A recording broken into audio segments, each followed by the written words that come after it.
चला विद्यार्थी मित्रांनो, आपण या ठिकाणी स्टेट बोर्ड इयत्ता 6वी गणित मराठी माध्यम लेक्चर सिरीज सुरू केलेली आहे। आज आपण पहिलं लेक्चर घेत आहोत। बघा, इयत्ता 6वी लेक्चर जर म्हटलं तर संपूर्ण इयत्ता 6वी गणित हे दोन विभागांमध्ये विभागले गेलेले आहे। एक विभाग पहिला, त्यामध्ये एवढे घटक येतात, तर विभाग दुसरा त्यामध्ये हे घटक येतात।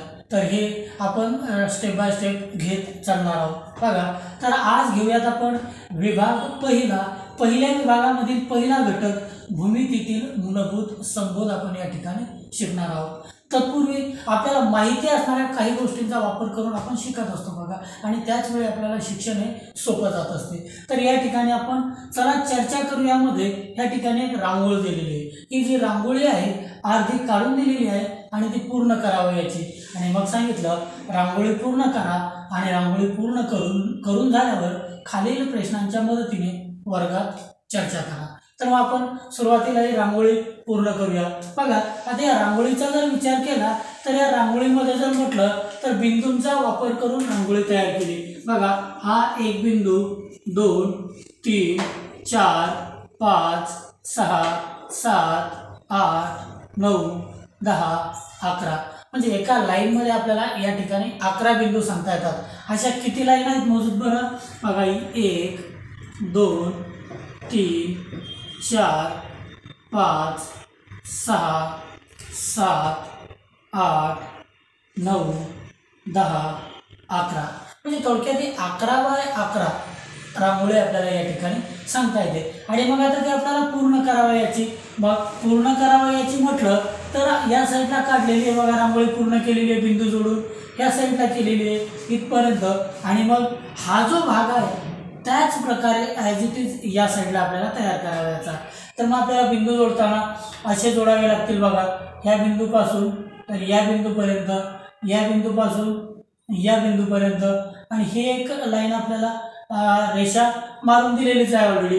परत छोटा त्रिकोण समोरून हे 3 बिंदू जोडावे लागतील, आणि इथं मधल्या बिंदूवरती घ्यावे लागेल। बघा, आता हा त्रिकोण, 2 त्रिकोण जसे तसे कोण काढले। आता हा जो चौरस आहे तो खाली घेऊया, जसाच्या तसा आपल्याला सांगता येते। मग हे 3 बिंदू जोडले आपण, हे 3 बिंदू जोडले, हे 3 बिंदू जोडले, हे 3 बिंदू जोडले, म्हणजे हा जो चौरस आहे जसाच्या तसा या ठिकाणी घेतला आपण। आता काय करायचं, हा चौरस आणि आयत खाली घेऊयात। मग बघा, सुरुवातीला घेऊयात वरचा चौरस, मग हे 3 बिंदू जोडले, हे 3 बिंदू जोडले, हे 3 बिंदू जोडले, हे 3 बिंदू जोडले, हा चौरस घेतला। आता त्याच्या खालील हा आयत इथे येणार बघा, मग इथपासून इथपर्यंत हे बिंदू जोडून अशा प्रकारे आपली रांगोळी आता बिंदू जोडून या ठिकाणी पूर्ण झालेली आहे। आता रांगोळी पूर्ण झाल्यानंतर आपल्याला काही प्रश्न दिलेले आहेत, मग त्या प्रश्नांच्या मदतीने आपण आता या ठिकाणी चर्चा करूया। बघा, प्रश्न पहिला सांगतायत आपल्याला रांगोळी काढण्यासाठी पृष्ठभाग कसा हवा। बघा, आता या ठिकाणी रांगोळी काढली, तर रांगोळी काढण्यासाठी पृष्ठभाग कसा हवा, तर सांगता येते आपल्याला सपाट पृष्ठभाग हवा। म्हणजे सपाट पृष्ठभागावरच आपण बिंदू काढू शकतो आणि बिंदूंच्या मदतीने रांगोळी काढू शकतो। प्रश्न दुसरा आहे, रांगोळी काढताना सुरुवात कशी केली। बघा, रांगोळी काढताना सुरुवात कशी केली, तर सुरुवातीला असे बिंदू दिलेले बघा, हे 1 2 3 4 असे 11, आणि हे 11 बिंदू देऊन परत 11 बिंदूंच्या 11 लाईन केल्या। म्हणजे रांगोळी काढायला सुरुवात कशी केली बघा, तर बिंदू किंवा टिंब काढून। प्रश्न तिसरा सांगता येते, रांगोळी पूर्ण करण्यासाठी काय केले। बघा, रांगोळी पूर्ण करण्यासाठी काय केले, तर या अशा प्रकारे वेगवेगळे बिंदू जे होते ते असे जोडले। बघा, हे अशा प्रकारे जोडले, आणि बिंदू जोडून जोडून रांगोळी या ठिकाणी तयार झालेली आहे, म्हणजे बिंदू जोडले।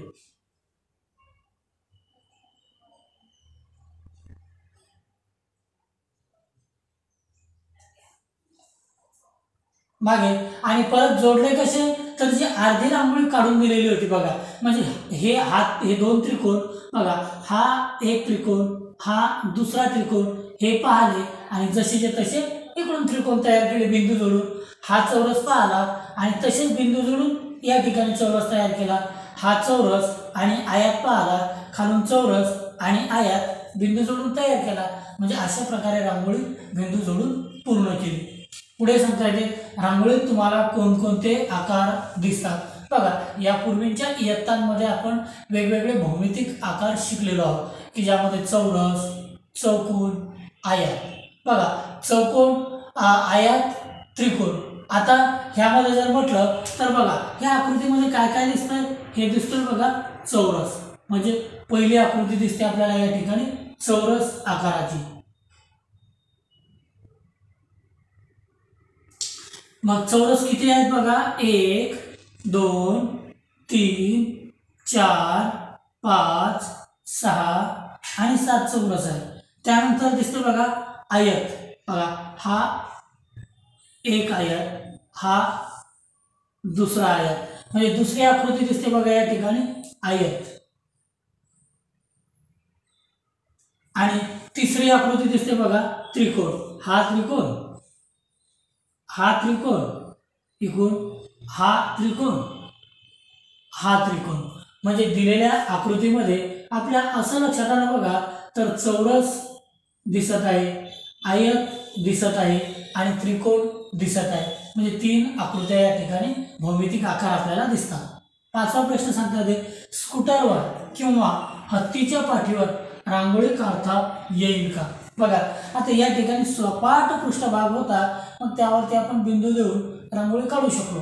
पण स्कूटरवर आता अथवा हत्तीच्या पाठीवर रांगोळी काढता येईल का, नाही, कारण तो सपाट पृष्ठभाग नसतो. म्हणजेच 5व्या प्रश्नाचं उत्तर सांगता येते बघा या ठिकाणी नाही. पुढे सांगता येते कागदावर रांगोळी काढताना ठिपके कशाने काढतात. जर तुम्हाला रांगोळी ही कागदावर काढावयाची असेल तर ठिपके हे अणकुचीदार पेन्सिल, बघा अणकुचीदार पेन्सिल अथवा पेनच्या सहाय्याने ठिपके काढावे लागते. चला पुढे घेऊया.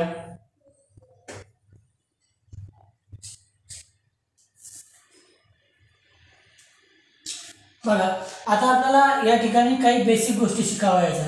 सुरुवातीला जाणून घेऊयामध्ये आता भूमिती या विषयाला सुरुवातच करायची तर काही बेसिक गोष्टी आपल्याला माहिती असणं आवश्यक असतात.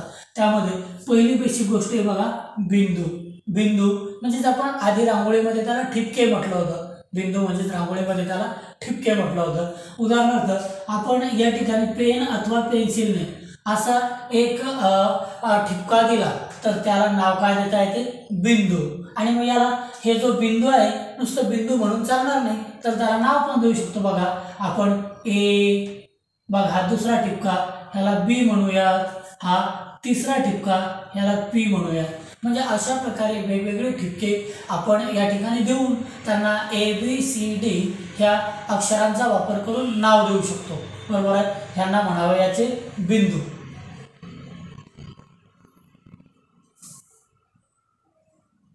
बघा या दिलेल्या आकृतीमध्ये हा एक बिंदू दिलेला आहे, हा एक बिंदू दिलेला आहे, हा एक बिंदू दिलेला आहे. त्यांना वेगवेगळे नाव दिले. या बिंदूचं वाचन बिंदू P असं करावं लागेल, या बिंदूचं वाचन बिंदू A असं करावे लागेल, या बिंदूचं वाचन बिंदू T असं करावे लागेल. त्याचा एक फायदा काय असतो की एक विशेषता काय असते, बिंदूचं जे नाव असेल त्या नावाने त्याच बिंदूचा ह्या ठिकाणी उल्लेख केला जातो. जर दिलेल्या आकृतीमध्ये 3 बिंदू आहेत, तुम्हाला म्हटलं बिंदू T कोणता तर तुम्हाला लगेच या ठिकाणी यावं लागेल. बिंदू P कोणता ह्या ठिकाणी यावं लागेल. बिंदू A कोणता ह्या ठिकाणी यावं लागेल. म्हणजे आपल्याला विशेष बिंदूकडे जाता येते त्याच्या नावावरून. यासाठी बिंदूला नाव दिले जाते. नेक्स्ट मध्ये बघा, मग पुढे सांगता येते आपल्याला आता रेषाखंड व रेषा ह्यामध्ये फरक काय आहे. आता रेषाखंड जर म्हटलं तर थोडक्यात या ठिकाणी AB हा रेषाखंड दिलेला आहे. पण एकदा समजून घेऊया आणखी. बघा आपण हा एक बिंदू घेतला त्याला नाव दिलं बघा P, हा एक बिंदू घेतला त्याला नाव दिलं बघा Q.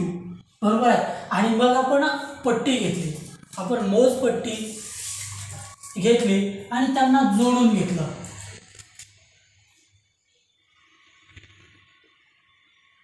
त्यांना जोडल्यानंतर आपल्याला एक रेघ मिळाली, त्या रेघेलाच नाव देतोय बघा आपण रेघ PQ। मग थोडक्यात बघा या ठिकाणी कागदावर A व B असे दोन बिंदू घ्या व ते पट्टीच्या मदतीने जोडा। आपण काय केलं, या ठिकाणी ऑलरेडी काढून दिलेल्या आकृतीमध्ये हा एक बिंदू घेतला A आणि बिंदू घेतला B, त्यांना पट्टीच्या सहाय्याने जोडल्यानंतर आपल्याला AB ही सरळ रेघ मिळते। कोणती रेघ मिळाली? सरळ AB ही सरळ रेघ मिळते। आपण या ठिकाणी दोन बिंदू घेतले होते P आणि Q, यांना जोडल्यानंतर आपल्याला PQ ही सरळ रेघ मिळाली होती, बरोबर आहे। तिचं वाचन आपण QP असंही करू शकतो, AB ह्याचं वाचन रेघ BA असं सुद्धा करू शकतो। बघा पुढे काय सांगितलं आपल्याला, मग तर बघा ही रेघ Bच्या बाजूने पुढे वाढवता येईल का? जर आपल्याला वाढवायची असेल तर वाढवता येईल। बघा या ठिकाणी दिली हीच रेघ जशीच्या तशी येते अशी वाढवता येऊ शकते असं म्हणणं आहे, किंवा Bच्या बाजूने पण वाढवता येते आणि इकडे Aच्या बाजूने पण वाढवता येते। मग ही रेघ जेवढा कागद आहे तेवढी दोन्ही दिशांना वाढवता येईल। बघा आता ही रेघ जर आपल्याला या ठिकाणी वाढवायची तर आपण फळ्यावरती बोर्डवरती लिहितो, तर आपल्याला जेवढा बोर्ड आहे तेवढी वाढवता येईल। पण जर कदाचित हा बोर्ड मोठा अमर्याद असेल तर मग रेघ सुद्धा आपल्याला अमर्यादपणे वाढवता येईल। बघा नेक्स्ट मध्ये सांगता येते,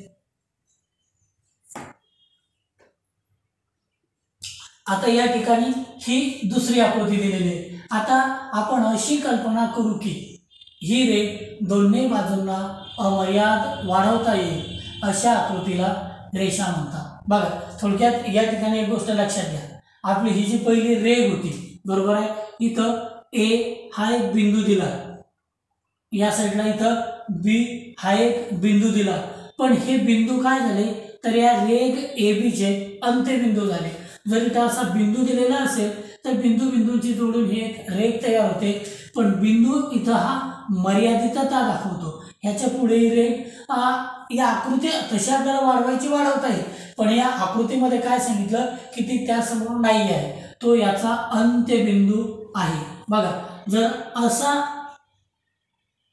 बाण जर दिलेला असता तर बाणाचा अर्थ असा असतो ही रेघ समोर अमर्याद आहे, पण इथं बाण आहे का? नाही, म्हणजे मग ती खंडित आहे। ती कशी आहे बघा, खंडित आहे, वरतूनही A वरती खंड झालेला आहे, ती इकडेही वाढत नाही इकडेही वाढत नाही, म्हणजे ती या ठिकाणी खंडित म्हणजे अंत्यबिंदूवरती पोहोचलेली आहे। आणि समोर आता समोर काय म्हटलं, या ठिकाणी आता आपल्याला जर एखादी ही AB आकृती दिली, मी या बाबतीत काय सांगितलं, आपण अशी कल्पना करू की ही रेघ दोन्ही बाजूंना अमर्याद वाढवता येईल, अशा आकृतीला रेषा म्हणतात। मग आता ही आकृती काय, इथे एक बाण दिलेला आहे बघा, हा जो बाण आहे या बाणाचा अर्थ असा असतो की ही रेघ दोन्ही बाजूंना अमर्याद आहे, आणि जी अमर्याद असते त्या आकृतीला म्हणतोय बघा आपण रेषा, त्या आकृतीला म्हणतोय बघा आपण रेषा। म्हणून या ठिकाणी ही रेषा AB आहे। आणि जर आपल्याला असा बिंदू आणि असा बिंदू हे दोघांना जोडलेलं असेल, मग ही जोडल्यानंतर आपल्याला त्यांना बिंदूंना नाव देऊया आपण PQ, पण यांना म्हणावयाचे रेषाखंड। खंड का, तर या Qच्या पुढे ती वाढत नाहीये, इकडे Pच्या पुढे वाढत नाहीये, त्याच ठिकाणी ती खंडित झालेली आहे, म्हणून त्या आकृतीला म्हणावे रेषाखंड। पण जर असे बाण दिलेले असतील आणि बाण देऊन मग बाणाचा अर्थ असा असते की ती त्या साईडला अमर्याद वाढू शकते, म्हणून त्याला म्हणावे फक्त रेषा। बघा समोर आपण लक्षात घेऊयाच ना, बघा आपण काढलेली पहिली रेघ A पासून B पर्यंतच होती मागच्या पेजवरती, जी की इथं आहे। बघा लागलं तर मागच्या पेजवरती जाऊयात आपण एकदा। बघा ही या ठिकाणी मर्यादित आहे, A B ही रेषा या ठिकाणी मर्यादित आहे, आणि म्हणून या रेषेला रेषाखंड AB असं म्हटल्या जाते। बघा नेक्स्ट मध्ये आपल्याला सांगता येते खंड म्हणजे तुकडा। मग रेषाखंडाला त्याच्या मर्यादा दाखवणारे दोन बिंदू असतात। बघा आता इथं हा जो रेषाखंड आहे ह्याला मर्यादा दाखवणारे दोन बिंदू म्हणजे क्यू बिंदू ह्याच्या पुढे जाणार नाही, हा मर्यादा आहे याच्या आतच आहे. हा पी बिंदू ह्याच्याही पुढे जाता येणार नाही. म्हणजे दोन मर्यादा दाखवणारे बिंदू दिलेले असतील तर त्या आकृतीला म्हणावे रेषाखंड. पण जर कितीही समोर जाऊ शकेल, अमर्यादित आहे असं दाखवणारा बाण असेल तर म्हणावे रेषा. मग वाचन या ठिकाणी रेषा ए बी, या आकृतीमध्ये रेषा ए बी आणि या आकृतीमध्ये रेषाखंड पी क्यू. बरोबर आहे. मग बघा, रेषाखंड ए बी हा थोडक्यात रेख ए बी असा लिहितात व ए बी हे त्याचे अंत्यबिंदू आहेत. या ठिकाणी या रेषाखंडाचे पी क्यू हे अंत्यबिंदू आहेत. रेषा एका लहान इंग्रजी अक्षराने किंवा रेषेवरील कोणत्याही दोन बिंदूंच्या सहाय्याने दाखवली जाते. इथे रेषा यल दाखवली आहे, तिचे नाव रेषा पी क्यू व रेषा क्यू पी असे देखील लिहिता येते. बघा, आता या ठिकाणी ही एक रेषा दाखवली. बघा, रेषा का म्हणतोय, इकडून बाण आहे म्हणजे इकडे अमर्यादपणे जाऊ शकते ती, इकडूनही बाण आहे, दोनही साईडला बाण आहे म्हणजे ती अमर्यादपणे वाढू शकते. आणि मग याला काय आपण रेषा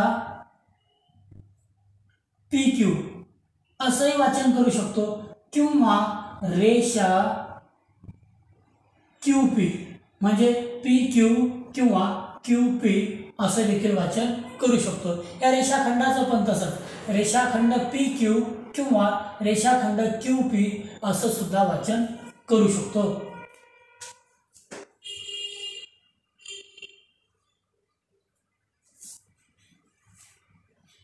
बघा, आता आपल्याला पुढे सांगता येते किरण म्हणजे काय. आता दोन गोष्टी आपण शिकलो बघा या ठिकाणी. रेषाखंड म्हणजे काय, तर दोन अंत्यबिंदूंनी मर्यादित केलेली जी रेषा असते त्याला रेषाखंड म्हणतोय. तर दोनही साईडला बाण दाखवलेले असते म्हणजे दोनही साईडला ती अमर्याद वाढू शकते, तर त्या आकृतीला आपण रेषा म्हटलं. आता तिसरा शिकावा याचा आपल्याला किरण. मग आता या ठिकाणी सूर्य दिलेला आहे आणि बॅटरी दिलेली आहे. बघा, मग यामध्ये काय, तर शेजारी चित्रे पहा काय दिसते. सूर्यापासून निघणारे किरण सर्व दिशांना पुढे पुढे पुढे पुढे अमर्याद जात राहतात. तसेच विजेरी म्हणजे जी बॅटरी आहे त्याला मराठीमध्ये विजेरी म्हणतात. बघा, विजेरीचे प्रकाश किरण सुद्धा एका ठिकाणाहून निघून एकाच दिशेने पुढे पुढे जात राहतात. आपल्याला सांगता येते आपल्या मोटार बाईकचा चालताना जो हेडलाईट असतो, हेडलाईटचा लाईट सुद्धा एका ठिकाणाहून निघून म्हणजे लाईटमधून बल्बमधून निघून पुढे पुढे जात राहतो.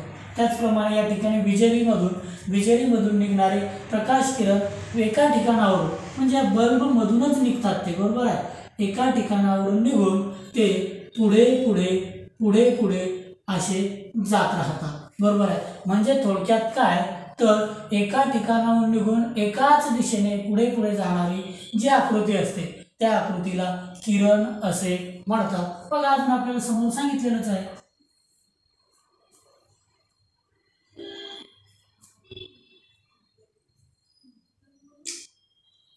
बघा, किरण हा रेषेचा एक भाग आहे. एका बिंदूपासून सुरुवात होऊन तो एकाच दिशेने पुढे पुढे जात राहतो. बघा, काय सांगितलं आपल्याला. आता या ठिकाणी किरण पी क्यू दिलेला आहे, हा एक बिंदू घेतला बघा, मग याला जोडलं आणि मग समोर इथून सुरुवात झालेला हा जो किरण आहे या साईडला पुढे पुढे पुढे पुढे पुढे पुढे इथं बाण दाखवलेला आहे. बाण म्हणजेच काय, तो आणखी पुढे पुढे पुढे पुढे अमर्यादपणे जात राहणार. मग जी आकृती किंवा जी रेषा एका बिंदूतून सुरू होऊन निघून एकाच दिशेने पुढे पुढे अमर्यादपणे जात राहते त्या रेषेला किरण असे म्हणतात. बघा, म्हणून या ठिकाणी याला काय म्हणायचं आपल्याला, तो एकाच दिशेने पुढे पुढे जात राहतो. किरणाच्या सुरुवातीच्या बिंदूला आरंभ बिंदू म्हणतात. मग किरण जिथून सुरू होते म्हणजे हा या ठिकाणी पी बिंदूमधून सुरू होते, त्या पी बिंदूला आरंभ बिंदू असे म्हणतात. मग या ठिकाणी काय झालं, या आकृतीमध्ये पी हा आरंभ बिंदू आहे आणि क्यूच्या दिशेने किरण अमर्याद जावा किंवा जात आहे हे दाखविण्यासाठी बाण काढला आहे. बघा, क्यूच्या दिशेने बाण काढलेला आहे. तो का काढलेला आहे, तो अमर्याद जात आहे किंवा जातो हे दर्शविण्यासाठी. शेजारील आकृतीचे वाचन किरण PQ असे करतात. बघा या आकृतीचं वाचन काय करणार आपण, किरण PQ. बघा पण याच आकृतीचं वाचन आपण असं करू शकतो का, बघा किरण QP नाही करू शकत, कारण तो P मधून आरंभ झाला आणि Qच्या दिशेने जातोय, म्हणून त्याचं वाचन असंच करावं लागेल. त्याचं वाचन QP असं करता येणार नाही.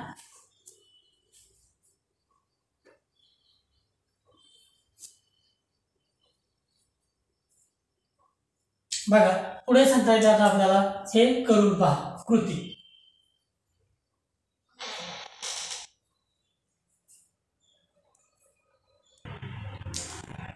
बघा आता आपल्याला सांगता येते हे करून पहा. एक प्रयोग आपण शाळेमध्ये किंवा आपल्या मित्रांच्या सहाय्याने करू शकतो. तुम्ही सर्व मित्र एकत्रित येऊन करू शकता. तर तो कसा, बघा कृती काय करायची, फळ्यावर एक बिंदू काढा, फळ्यावर एक बिंदू काढा आणि प्रत्येक विद्यार्थ्याने फळ्याजवळ जाऊन त्या बिंदूतून जाणारी रेषा काढा. अशा किती रेषा काढता येतील. मग आपण काय केलं, फळ्यावरती आपण असा एक बिंदू काढला आणि मग काय करायचं, तर प्रत्येक विद्यार्थ्यानं अथवा मुलानं त्या ठिकाणी यायचं आणि आल्यानंतर एकानं काढली अशी एक रेषा काढली, दुसरा आला त्याने अशी रेषा काढली, तिसरा आला अशी रेषा काढली, चौथा आला अशी रेषा काढली.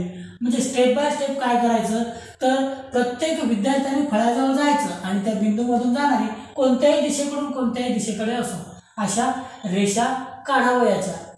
पण काय, तर मग अशा किती रेषा काढता येतील. बघा अशा किती रेषा काढता येतील, तर बघा ना अजून कितीही काढता येतील. म्हणजे काय करता येईल, थोडक्यात अमर्याद, की ज्याला मर्यादा नाही, अशा कितीही रेषा काढता येतील. मग कृती आपण असंही करू शकता किंवा तुम्ही बघा वहीवर एक बिंदू घ्या, बिंदू काढून त्यातून जाणाऱ्या रेषा पट्टीच्या सहाय्याने काढा. म्हणजे वहीवरती सुद्धा तुम्ही असा एक बिंदू घेऊ शकता आणि त्या बिंदूतून जाणाऱ्या वेगवेगळ्या कितीही रेषा तुम्ही त्या ठिकाणी काढू शकता.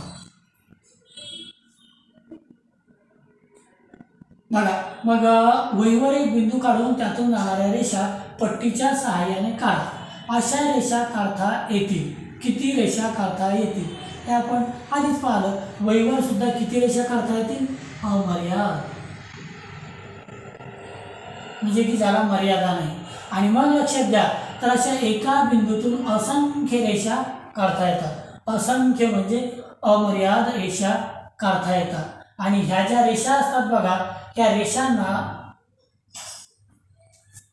जेव्हा दोनपेक्षा अधिक रेषा एकाच बिंदूत छेदतात, म्हणजे बघा हा बिंदू होता, त्यामध्ये ही एक रेषा, दुसरी रेषा, तिसरी रेषा, चौथी रेषा, बघा मग अशा ज्या वेगवेगळ्या रेषा आणि तीन, कमीत कमी किती म्हणतोय आपण, 3 किंवा 3 पेक्षा जास्त रेषा जर एका बिंदूत छेदत असतील तर तेव्हा त्या रेषांना एक संपाती रेषा असे म्हणतात. बघा आता त्यांना आपण उदाहरणार्थ नाव देऊया. ही एक रेषा झाली P, दुसरी Q, तिसरी R, बरोबर आहे. बघ आणि ही चौथी S. या ज्या PQRS रेषा आहेत या ठिकाणी येऊन या बिंदूत काय झालं, एकमेकींना छेदलेल्या आहेत. छेदलेल्या म्हणजे एकमेकींना लागलेल्या आहेत. एकमेकींना ज्या ठिकाणी लागून असतात, छेदतात, त्या बिंदूला संपात बिंदू असे म्हणतात. त्या छेदन बिंदूला संपात बिंदू असे म्हणतात. बघा या ठिकाणी दोन गोष्टी लक्षात आल्या. जेव्हा दोनपेक्षा अधिक रेषा एकाच बिंदूत छेदतात तेव्हा त्या रेषांना एक संपाती रेषा असे म्हणतात. बघा PQRS रेषा या ठिकाणी या बिंदूला नाव देऊयात आपण A. ए बिंदूमध्ये सर्व एकत्रित येऊन एकमेकींना छेदतात आणि म्हणून त्या रेषांना एक संपाती रेषा असे म्हणतात व त्यांच्या छेदन बिंदूला संपात बिंदू असे म्हणतात. म्हणजे या ए बिंदूला काय म्हणायचं, त्यांचा संपात बिंदू म्हणावयाचं आणि या सर्व रेषांना एक संपाती रेषा असं म्हणावयाचं. आता वरील आकृतीमध्ये, या आकृतीमध्ये जर तुम्हाला म्हटलं तर ह्या रेषा कशा आहेत बघा, सर्व एक संपाती रेषा आहेत आणि त्या कोणत्या बिंदूमध्ये छेदतात, बघा एकसंपाती का आहेत त्या, तर त्या एका बिंदूमध्ये येऊन एकमेकींना छेदतात म्हणून त्या एकसंपाती आहेत. मग त्या एकसंपाती रेषा कोणत्या बिंदूमध्ये येऊन छेदतात, तर ए बिंदूमध्ये. मग ए बिंदू जो आहे बघा, हा जो ए बिंदू आहे त्याला ह्या रेषांचा संपात बिंदू असे म्हणतात.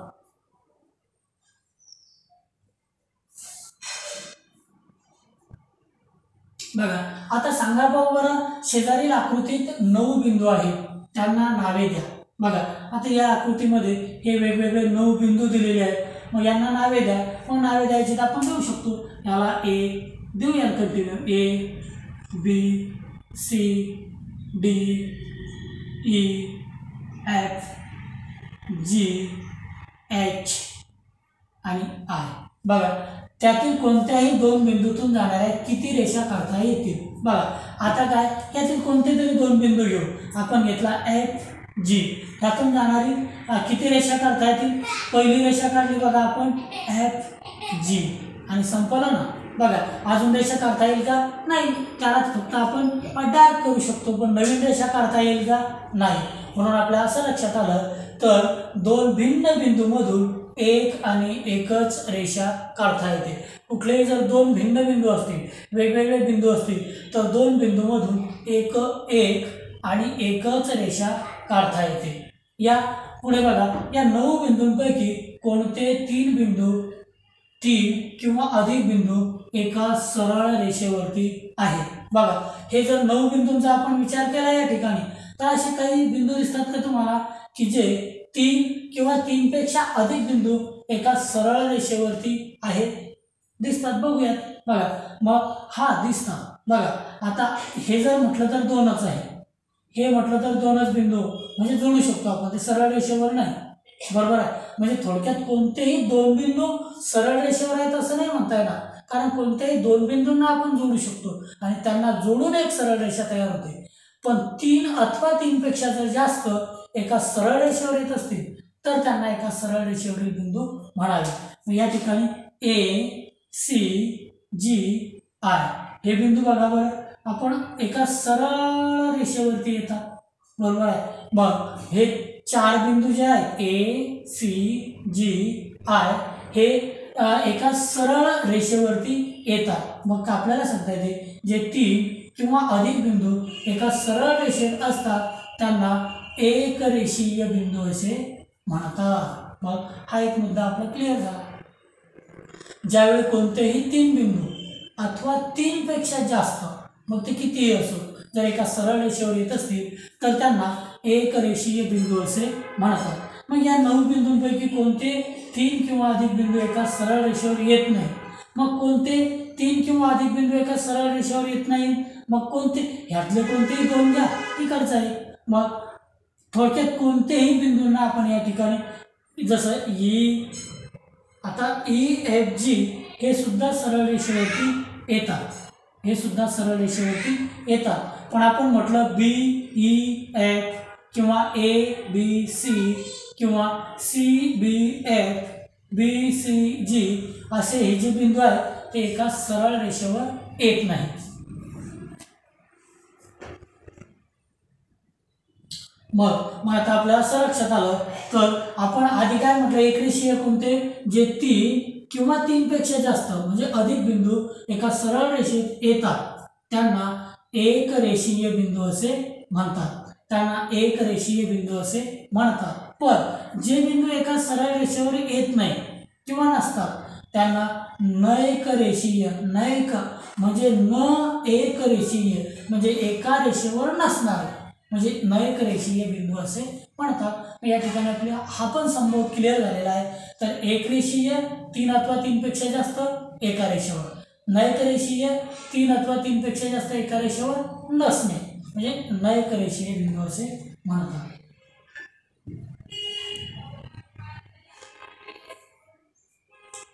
बघा आता पुढे सांगता येते आपल्याला, तर आता काही गोष्टी आपण जाणून घेऊया. मग आता या ठिकाणी आपल्याला जाणून घ्यावयाचे बघा प्रतल. प्रतल म्हणजे काय. आता शेजारील चित्रातील 3ही आकृत्यांचे पृष्ठभाग कसे आहेत. थोडक्यात शेजारची चित्रे पाहून काय काय. हा पहिला आहे बघा सॉरी मित्रांनो, हा पहिला आहे बघा या ठिकाणी टेबल, हा दुसरा आहे फळा बोर्ड आहे आणि तिसरा LPG गॅस सिलेंडर आहे. मग आपल्या असं लक्षात आलं का पहिल्या दोन चित्रातील पृष्ठभाग सपाट आहे, म्हणजे टेबल आणि फळा ह्यांचे पृष्ठभाग जर म्हटलं आपण तर ते सपाट पृष्ठभाग आहे. कसे पृष्ठभाग आहेत? सपाट पृष्ठभाग आहेत आणि हा सपाट पृष्ठभाग एका अमर्याद पृष्ठाचा भाग आहे. बघा म्हणजे थोडक्यात हा सपाट पृष्ठभाग म्हणजे टेबल एवढाच आहे का? कदाचित आपल्याला वाटलं असतं तर आपण इकडं अजून वाढवू शकलो असतो, कदाचित आपल्याला वाटलं असतं तर इकडं अजून वाढवू शकलो असतो, कदाचित इकडे सुद्धा अजून वाढवू शकलो असतो, कदाचित इकडे सुद्धा अजूनही वाढवू शकलो असतो. तसाच फळ आपण कितीही मोठ्या आकाराचा आपण बनवू शकलो असतो. त्याला काही लिमिट आहे का? म्हणजे ते अमर्याद आहे. म्हणजे हा जो पृष्ठभाग असतो हा सपाट पृष्ठभाग एका अमर्याद पृष्ठाचा भाग आहे. सपाट पृष्ठभागाला गणिती भाषेत प्रतल म्हणतात. म्हणजे मग प्रतल म्हणजे काय? तर कुठलाही एखादा सपाट पृष्ठभाग असेल तर त्याला गणिती भाषेमध्ये प्रतल असे म्हणतात. हा आपला जो आपण शिकवत आहोत हा फळा सुद्धा एक सपाट पृष्ठभाग आहे, म्हणून त्याला सुद्धा आपण प्रतल असे म्हणतो. बघा पुढे सांगता येते शेजारील आकृतीतील प्रतलाचे नाव एच आहे. बघा ही जी प्रतल आहे याचं नाव एच आहे, एच नाव दिलेलं आहे आणि प्रतलाची आकृती अमर्याद काढलेली प्रतलाची आकृती मर्यादित काढलेली असली तरी सुद्धा हे प्रतल चोहो बाजूंनी चोहो बाजू म्हणजे एक बाजू, दुसरी बाजू, तिसरी बाजू, चौथी बाजू या सर्व बाजूंनी अमर्याद आहे. बघा ही बाजू जी आहे की नाही तर बाण दाखवला म्हणजे अमर्याद वाढू शकते. ही जी बाजू आहे बाण दाखवला म्हणजे अमर्याद वाढू शकते.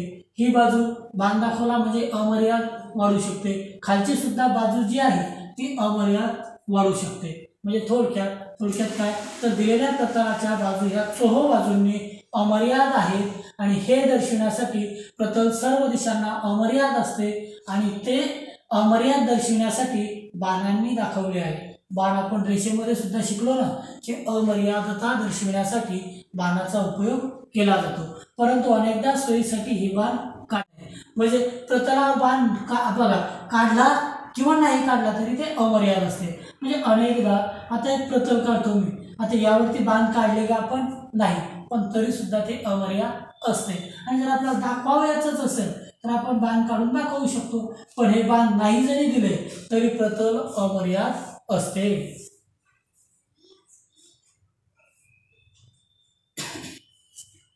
नेक्स्ट मध्ये बघा पुढे सांगता येते आपल्याला समांतर रेषा. बघा शेजारील चित्रातील वहीचे पान पहा.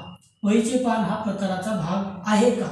थोडक्यात बघा एक वहीचं पान दिलं या ठिकाणी, एक चित्र शेजारचं चित्र वहीच्या पानाचं आहे आणि या वहीचे पान म्हणजे प्रतलाचा भाग आहे का? तर होय. आणि प्रतल हे पण अमर्याद असते जरी बाण दाखवले नाही तरी. बघा आता वहीच्या पानावरील आडव्या रेघा वाढवल्या तर एकमेकींना मिळतात का? तशा त्या वहीच्या पानावर लिहिण्यासाठी ज्या आडव्या रेघा आहेत त्या आपण अशा वाढवत गेलो तर त्या एकमेकीला जशा ह्या दोन रेघा किंवा रेषा या ठिकाणी मिळतात तसे त्या एकमेकीला मिळतील का? नाही मिळणार, कारण त्या काय एकमेकींच्या शेजारून जाताना समान अंतरावर असतात. समान अंतरावर म्हणजे समांतर असतात, त्या एकमेकींना मिळणारच नाहीत निश्चितपणे. म्हणून आता आपल्याला या ठिकाणी काय समजलं तर हे मला समजले की एका प्रतलात असलेल्या व एकमेकींना न छेदणाऱ्या कशा न म्हणजे नाही न छेदणाऱ्या रेषांना समांतर रेषा असे म्हणतात. जसे की आपल्या वहीच्या पानावरील रेषा एकाच प्रतलात असतात पण त्या कितीही वाढवल्या तर एकमेकींना छेदत नाही. मग ते एकमेकींना छेदत नाही म्हणजे त्या एकमेकींच्या मधील जे अंतर आहे कितीही अंतरापर्यंत वाढवलं तर ते जेवढं आहे तेवढंच समान ठेवतात, म्हणून त्यांना समांतर रेषा असे म्हणतात. बघा कसं ठेवतात ते दोघींच्या मधील अंतर?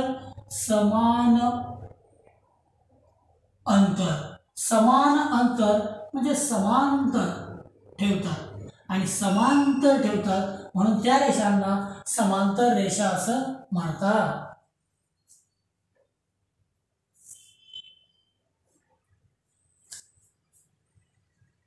बघा आता खालील रिकाम्या चौकटीत छेदणाऱ्या रेषा किंवा समांतर रेषा यापैकी योग्य तो पर्याय लिहा. बघा आता ह्या ठिकाणी सॉरी मित्रांनो, ह्या दोन रेषा दिलेल्या आहेत. ह्या दोन रेषा एकमेकीला छेदतात म्हणून यांना काय म्हणावं याचं आपल्याला छेदणाऱ्या रेषा.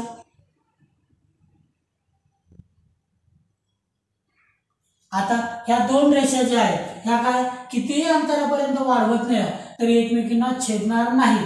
त्या मधील जे अंतर आहे हे समान ठेवतात म्हणून त्यांना म्हणावे समांतर रेषा. आणि ह्या समोरच्या रेषा ह्या ठिकाणी एकमेकींना सध्या छेदलेल्या नाहीत, पण जर या दिशेने वाढवत गेलो तर इथं कुठंतरी त्या एकमेकींना छेदणार आहे म्हणजे तिरपी आहे. मग ती जवळ जवळ जवळ जवळ येऊन अशी कुठंतरी छेदणार आहे म्हणून यांना सुद्धा छेदणाऱ्या रेषा असे म्हणतात.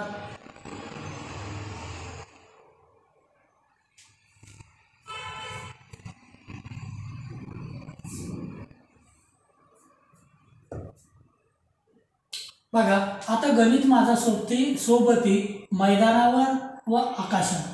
मग मैदानावर जर म्हटलं तर एक खेळाचं चित्र दिलेलं आहे. खो खो ग्राउंड या ठिकाणी मैदान दिलेलं आहे. मग चित्रातील खेळाचे निरीक्षण करा. या खेळातील एक रेषीय व अनेक रेषीय खेळाडू किंवा समांतर रेषा प्रतल शोधा. सुरुवातीला म्हणा चित्रातील खेळाचं निरीक्षण करताना खेळातील एक रेषीय खेळाडू कोणते तर जे खाली बसलेले आहे बघा ते बरोबर एका रेषेवरती बसलेले आहे म्हणून ह्या खेळाडूंना काय म्हणावे खेळातील एक रेषीय खेळाडू. आणि अनेक रेषीय जर म्हटलं तर हे दोन यातील कुठलाही एक किंवा यातील बघा हे दोन म्हणजे धावणारे दोन आणि बसलेले विद्यार्थी. धावणारे आणि बसलेले विद्यार्थी त्यांना अनेक रेषीय खेळाडू असे म्हणावे कारण ते एका रेषेवरती नाही. बघा आणखी जर म्हटलं तर समोर समांतर रेषा.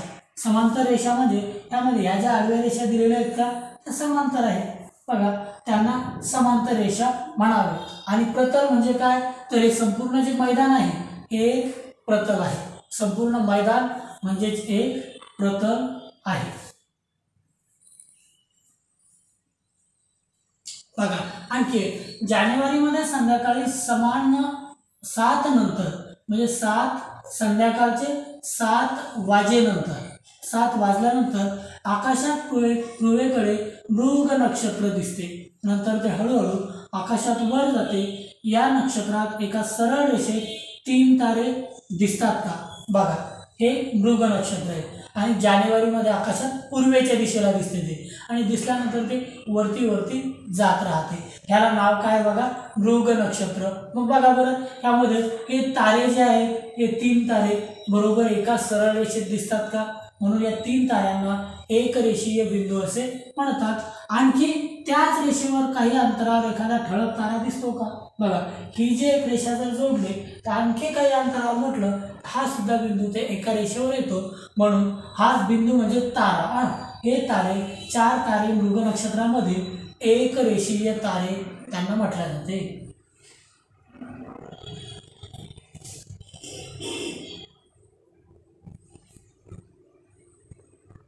पुढे जर म्हटलं तर बघा आता सराव संच. आता या ठिकाणी सराव संच घेऊया.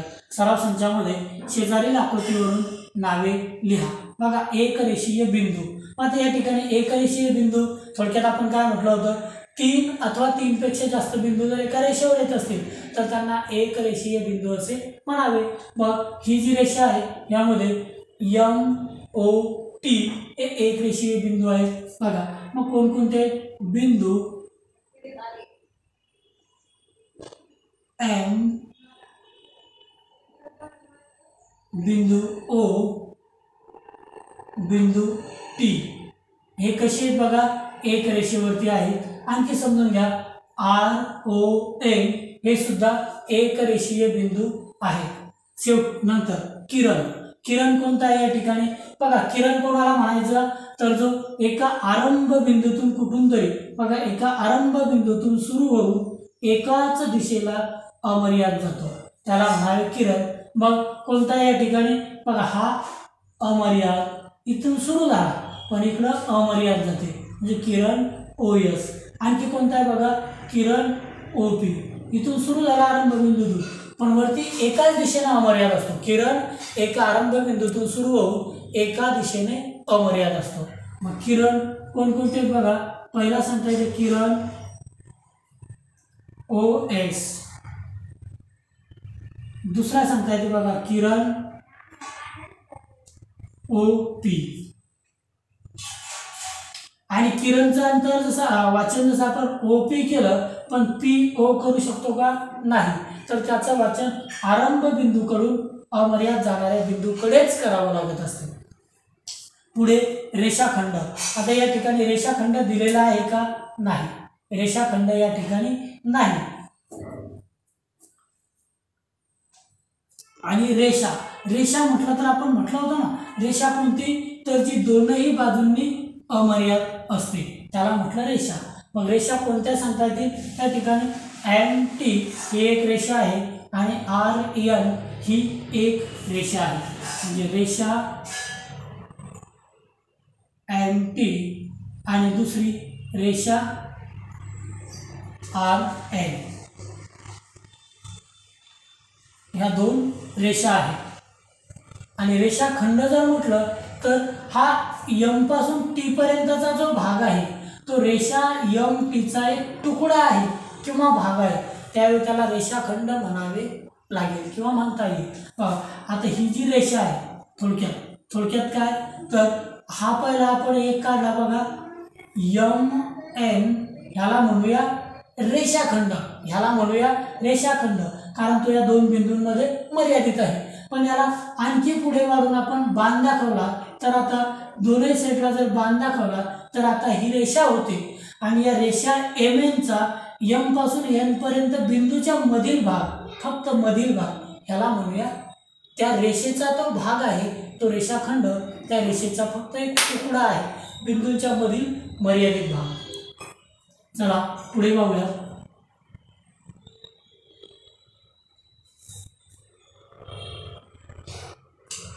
शेजारील रेषेची वेगवेगळी नावे लिहा. मग आता या रेषेला आपण नाव देऊ शकतो, रेषा AD, रेषा AB, रेषा BC, रेषा BC, BD, म्हणजे कुठल्याही दोन बिंदूंच्या सहाय्यानं या रेषेचं वाचन आपण करू शकतो. बघा आता जोड्या लावा, A गट आणि एकूण B गट. मग आता A गटात ह्या 4 चित्र आकृत्या दिलेल्या आहेत आणि B गटात त्यांची नावे दिलेली आहेत. मग त्यांच्या आपल्याला जोड्या लावाव्या याच्यात. मग पहिली कशाची चित्र किंवा आकृती आहे, दोनही दिशांना बाण आहेत, अमर्याद आहे. म्हणजे दोनही दिशांना जर अमर्यादिता असेल तर ती असते बघा रेषा.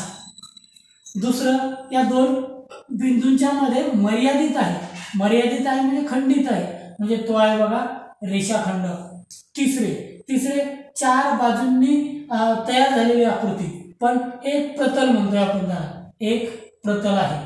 आणि चौथी, या आरंभ बिंदूतून आरंभ होऊन या दिशेला बाण आहे म्हणजे अमर्याद आहे, मग त्याला म्हणावयाचे आपल्याला किरण.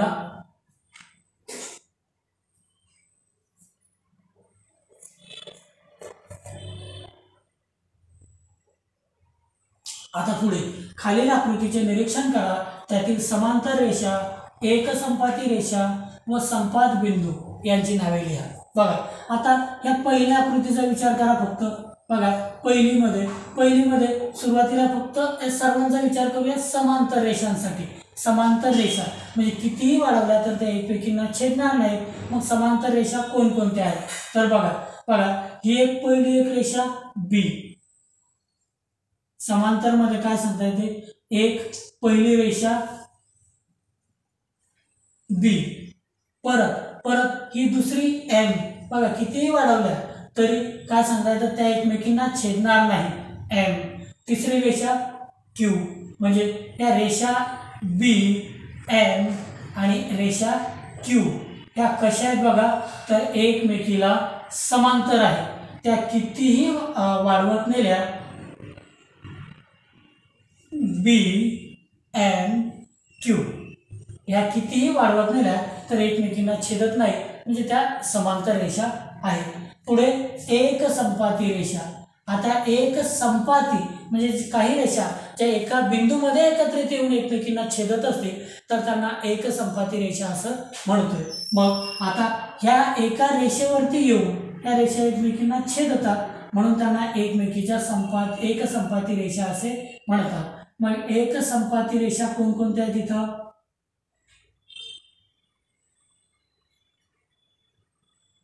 तर पहिले ए बी यांना नावे देऊयात आपण.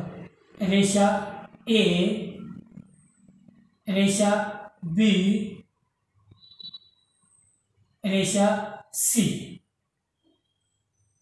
आणि या रेषेला नाव नाही दिलेलं पण ही सुद्धा यांच्यामध्ये इन्क्लूड आहे, समाविष्ट आहे.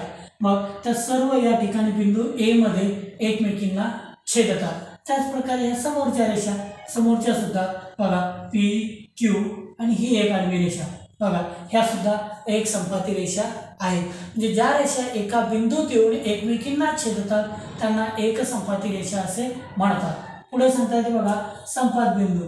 मग ह्या ज्या एक संपाती रेषा ज्या एका बिंदूमध्ये एकत्रित येतात त्या बिंदूला संपात बिंदू असे म्हणतात. मग या ठिकाणी संपात बिंदू कोणता आहे? ए. या ठिकाणी सी, डी. बरोबर आहे. आणि त्यांची नावे.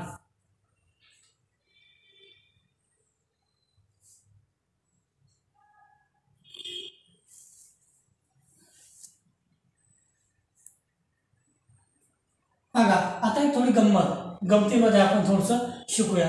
एक थर्माकोलचा पुठ्ठा घ्या, थर्माकोलचा किंवा पुठ्ठाचा तुकडा घ्या व सुई दोरा घ्या.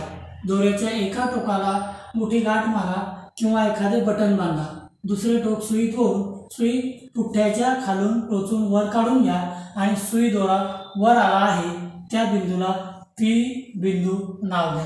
म्हणजे या ठिकाणी पुठ्ठा किंवा थर्माकोलचा एक तुकडा घेतला, त्यामध्ये खालून सुई व दोरा, सुईमध्ये धागा दोरा टाकून तो वरती काढला, खालून त्याला गाठ मारून किंवा एक बटन लावून वरती हा दोरा पकडला.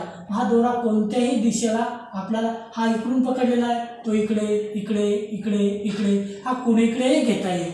म्हणजे दोऱ्याचे सुटे टोक सावकाश वेगवेगळ्या दिशांना वळवून ताणून धरा, कोणत्याही दिशेला ताणून धरू शकतो. आणि यावरून आपल्याला पी बिंदूतून असंख्य रेषा जातात हा अनुभव मिळतो.